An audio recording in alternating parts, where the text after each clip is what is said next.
Prime Minister Modi. Remember, he's just landed in Coimbatore. He's had a hectic day today.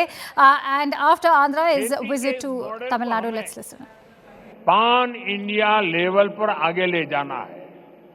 मैं राज्य सरकारों से भी कहूंगा कि वो इस पर विचार करें कि कैसे हम इन प्रैक्टिस को देश के अलग अलग भूभागों में लागू कर सकते हैं। விவசாயத்தில் இந்த மாதிரியை நாம் இந்தியா நடுக கொண்டு செல்ல விரும்புகின்றோம். இதன் மீது கவனத்தை செலுத்த வேண்டும் என்று நான் மாநில அரசுகளிடம் வேண்டிக் கொள்ளுகின்றேன்.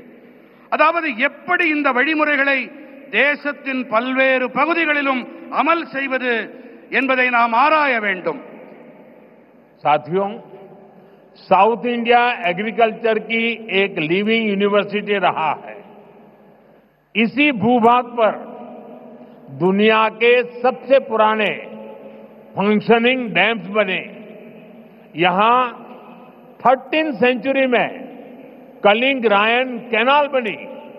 यहां के मंदिरों के तालाब डिसेंट्रलाइज्ड वाटर कंजर्वेशन सिस्टम का एक मॉडल बने। நண்பர்களே, தென்னிந்தியா விவசாயத்தின் ஒரு வாழும் பல்கலைக்கழகமாக இருந்து வருகின்றது.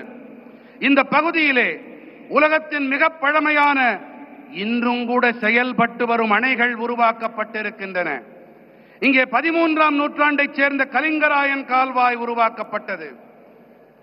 இங்கே இருக்கும் ஆலயங்களில் அமைந்த பரவலாக்கப்பட்ட நீர் பராமரிப்பு முறைகள், குளங்கள், அவை ஒரு மாதிரி ஆயின.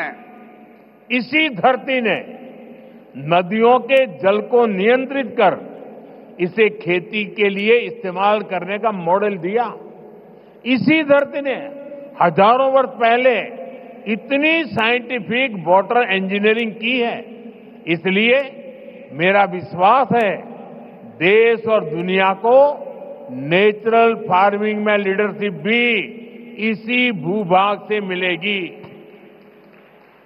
இந்த மண்ணின் ஓடு நதிகளின் நீரை நெறிப்படுத்தி இதை விவசாயத்திற்காக பயன்படுத்தியது இது ஒரு மாதிரியாக உருவானது.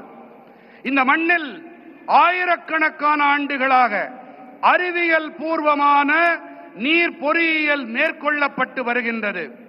அந்த வகையிலே தேசத்திலும் சரி உலகிலும் சரி இயற்கை வேளாண்மைக்காக தலைமை ஏற்பு என்றால் அதுவும் கூட இந்த நிலப்பகுதியிலிருந்துதான் கிடைக்கும் என்பது என்னுடைய அசையா நம்பிக்கை.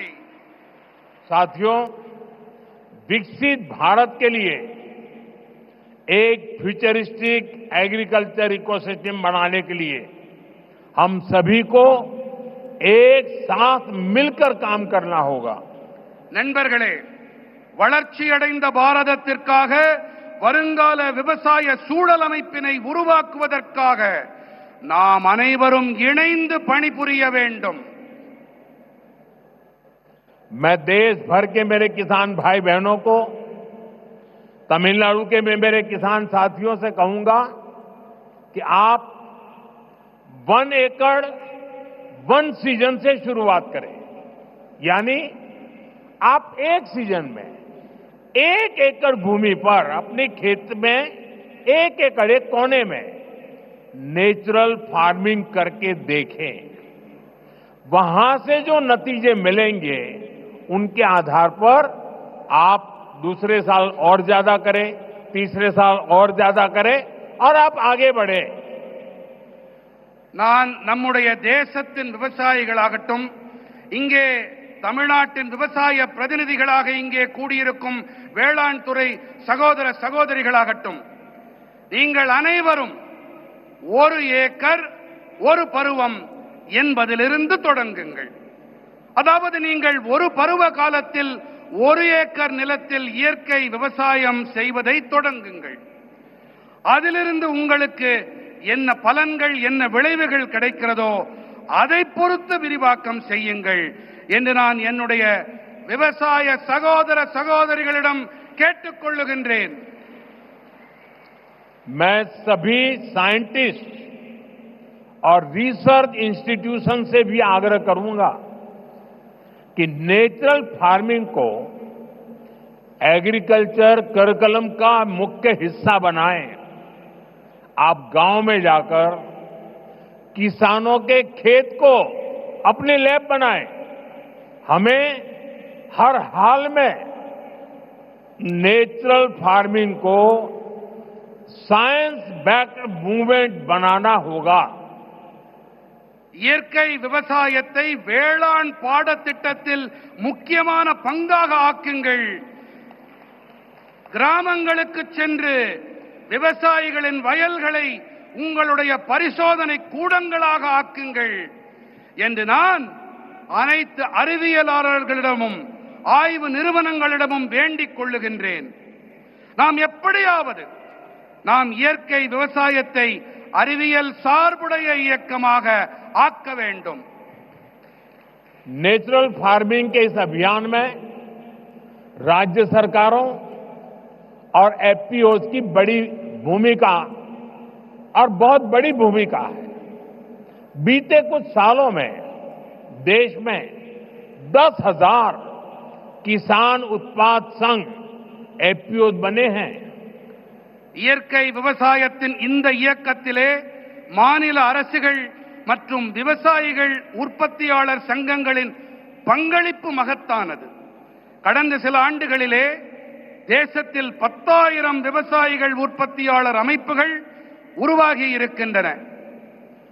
एफपीओज के सहयोग से हम किसानों के छोटे छोटे समूह क्लस्टर्स बनाए, वहीं पर सफाई, पैकिंग, प्रोसेसिंग की सुविधा दें और इनेम जैसे ऑनलाइन बाजार से सीधे जोड़े।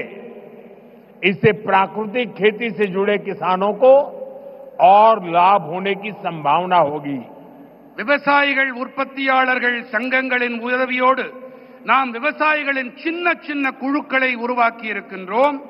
அவர்களுக்கு சுத்தப்படுத்தல், பேக்கிங், பதப்படுத்தல் வசதிகளை செய்து தர வேண்டும். மின்னணு சந்தை போன்ற இணையவழி சந்தைகளோடு நேரடியாக இணைக்க வேண்டும். இதன் வாயிலாக இயற்கை வேளாண்மையோடு இணைந்த விவசாயிகளுக்கு மேலும் லாபம் கிடைக்கும் சாத்தியக்கூறுகள் உண்டாகும். जब हमारे किसान का पारंपरिक ज्ञान, विज्ञान की ताकत और सरकार का समर्थन तीनों जुड़ जाते हैं तो किसान भी समृद्ध होगा और हमारी धरती मां भी स्वस्थ रहेगी।